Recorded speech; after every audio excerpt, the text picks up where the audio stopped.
morning, everyone. It is time for Sand to Soul. It's 11 o'clock on Tuesday, and you know what that means. That means I'm here. My name is Stuart Fournier. I'm a 25-year veteran of the real estate world here in Los Angeles, and my faithful co-host, who's been with me for, gosh, 3, 4 months now. We've been doing this. I It's been know wonderful. we really racked up a really good number of episodes here every Tuesday at 11. My name is Anastasia Bonholzer. I am a mortgage broker with AMS Mortgage Services, and I am licensed in California, Texas, and Florida. We've been doing this show. Oh, wait, a couple of announcements. Number one, I am just fed up with Facebook. They are the most difficult company to deal with when you're trying to advertise. And as you know, we've been trying to monetize this show for the last month or so. And I just find it so frustrating. And given the amount of money that we've spent, I've decided to do something more creative. And what I've decided to do is to give my advertising budget to our audience instead of Facebook. So Love it. here's what I'm going to do. I am going to give a $50 certificate to anyone that does two things. Number one, if you have a subject matter that you'd like us to cover, and you can, you know, send it to our comment section right here. By the way, you can speak with us right now if you'd like to. We can take your question right now. And we choose it for our next subject matter on the following show. We're going to send you a $50 Amazon gift certificate because I'd rather have the money go to our audience than Facebook. For So there you sure. go, Facebook. That's my little revolt. The only thing that we do ask is that when we announce who you are, you're here on the show with us. So that's the one caveat that we're going to Oh, ask how for. fun. And I will do it first thing. You don't have to wait all 20 minutes of the show, but I will do it first thing because I just, I feel like our audience is more important than Facebook. So a little announcement there. But anyway, today, what we're going to do is we're going to talk about something that's very simple, but a lot of times, and Anastasia, I'm sure you run into this too. As experienced as we are, sometimes we talk over people's comprehension level of terms that we've used for, in my case, 25 years, and we forget sometimes that people really don't know what we're talking about. And a simple thing like the MLS, actually, as far as I'm concerned, has gotten very complicated because of all the other vendors that use their terms. So I thought today we would talk about what the heck the MLS is.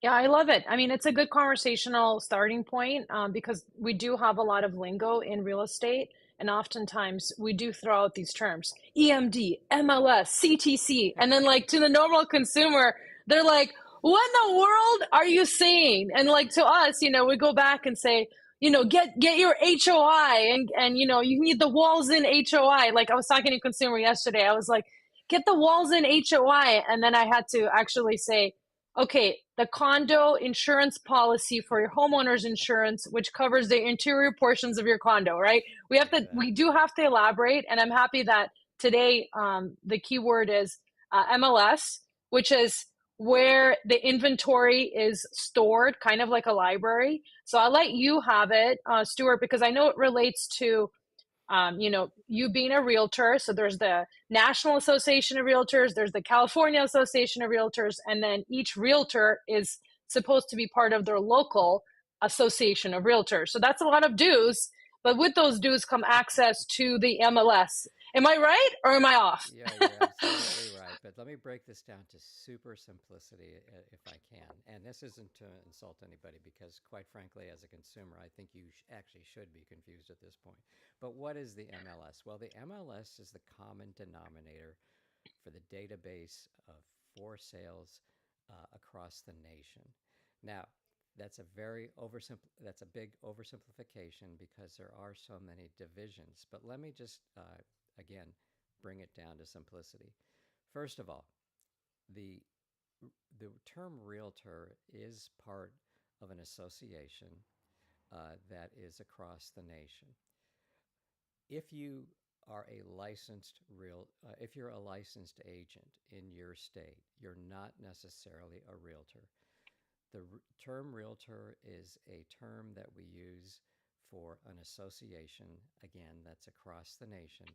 And there's two levels to that. Number one, Is it there's kind of like a union, right? I don't want to well, no, overstep it's here. more of a that. Well, I'm glad you asked that question because it is not a union at all. Okay. It is a trade association.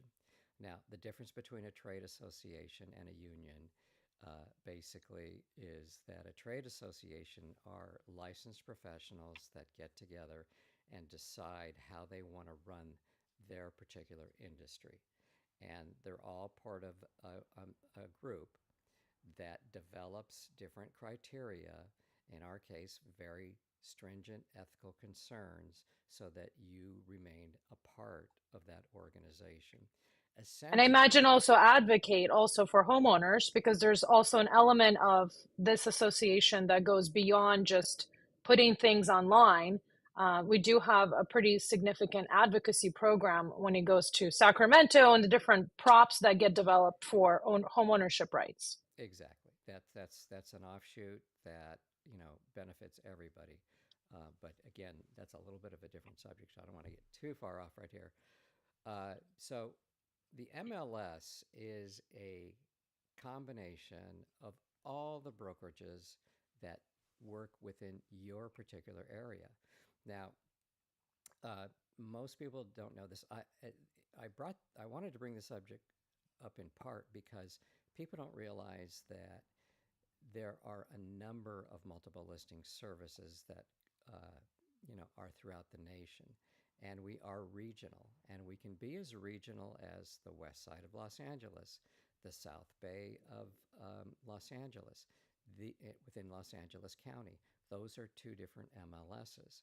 And without getting into specifics, they do operate a little differently. They have somewhat different rules. However, there is a National Association of Realtors that actually oversee all the MLSs across the country. And we pretty much deal or work with the same bylaws, the same rules, and we do the best we can to,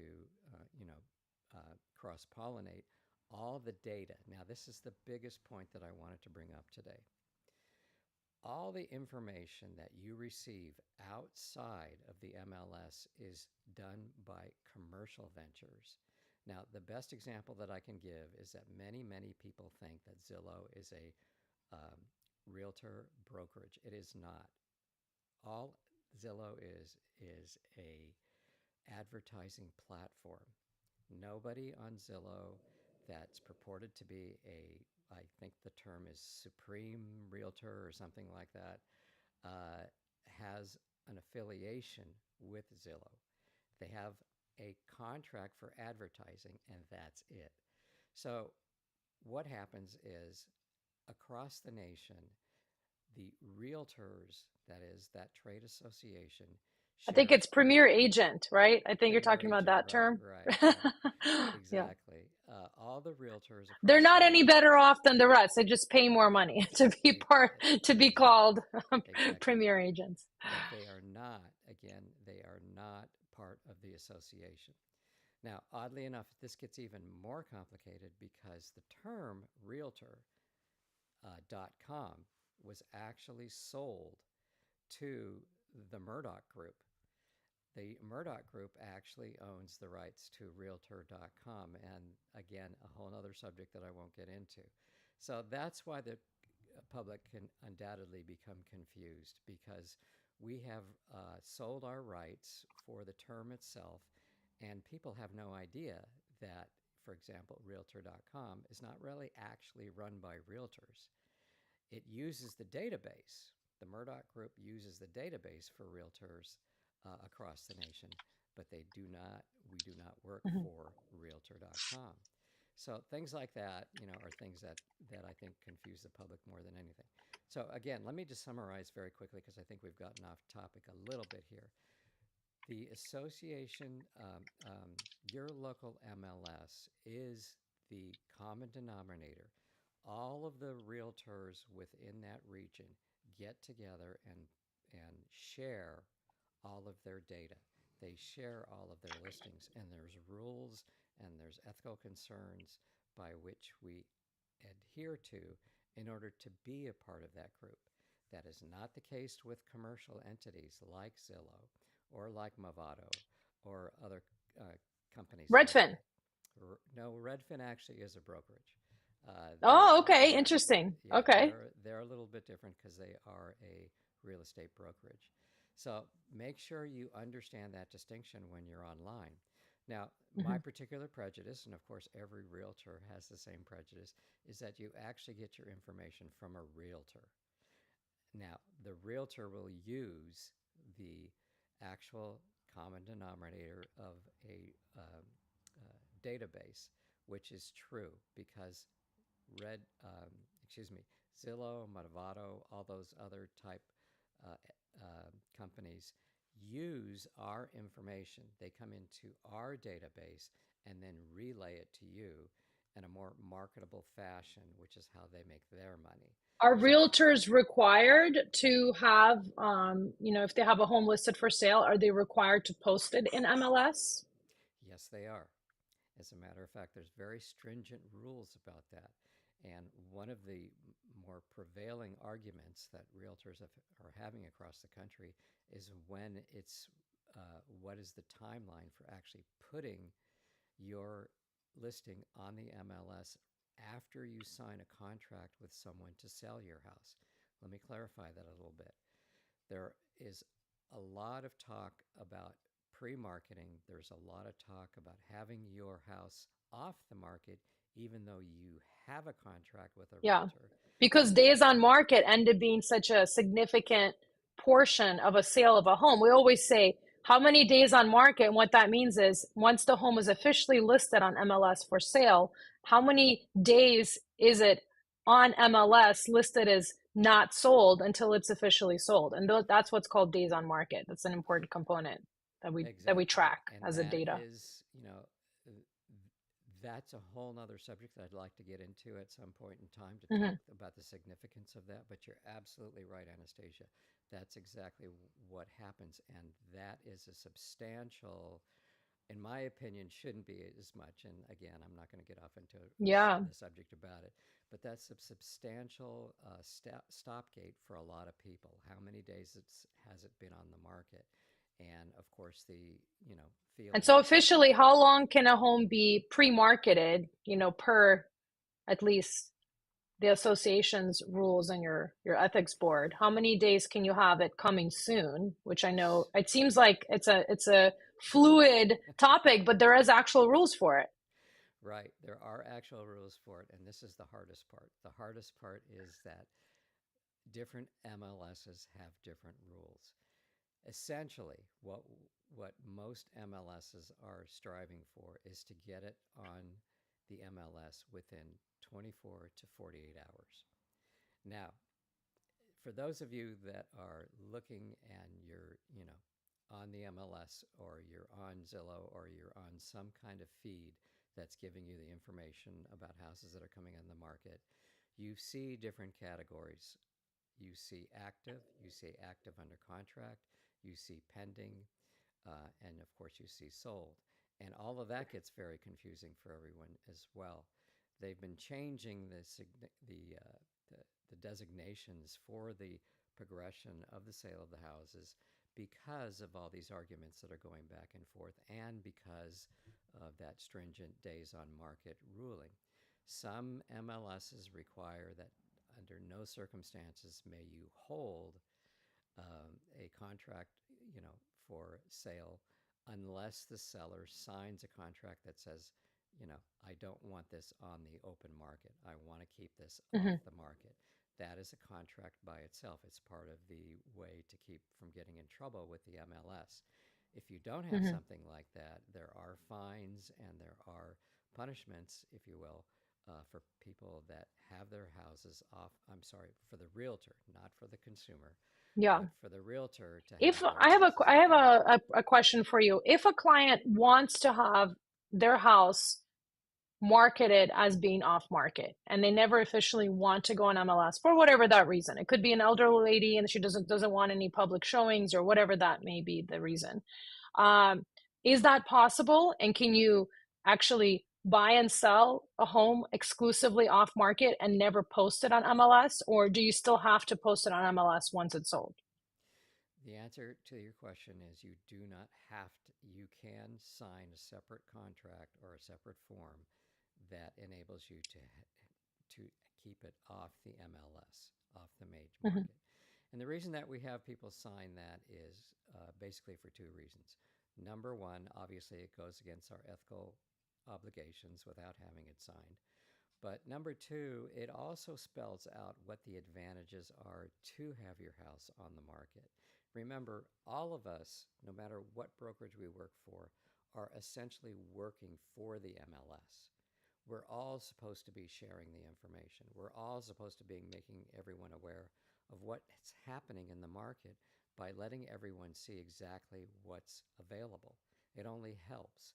So in the contract, it actually says, we understand you don't want to be on the market for whatever reason that might be, and that's fine, not a problem.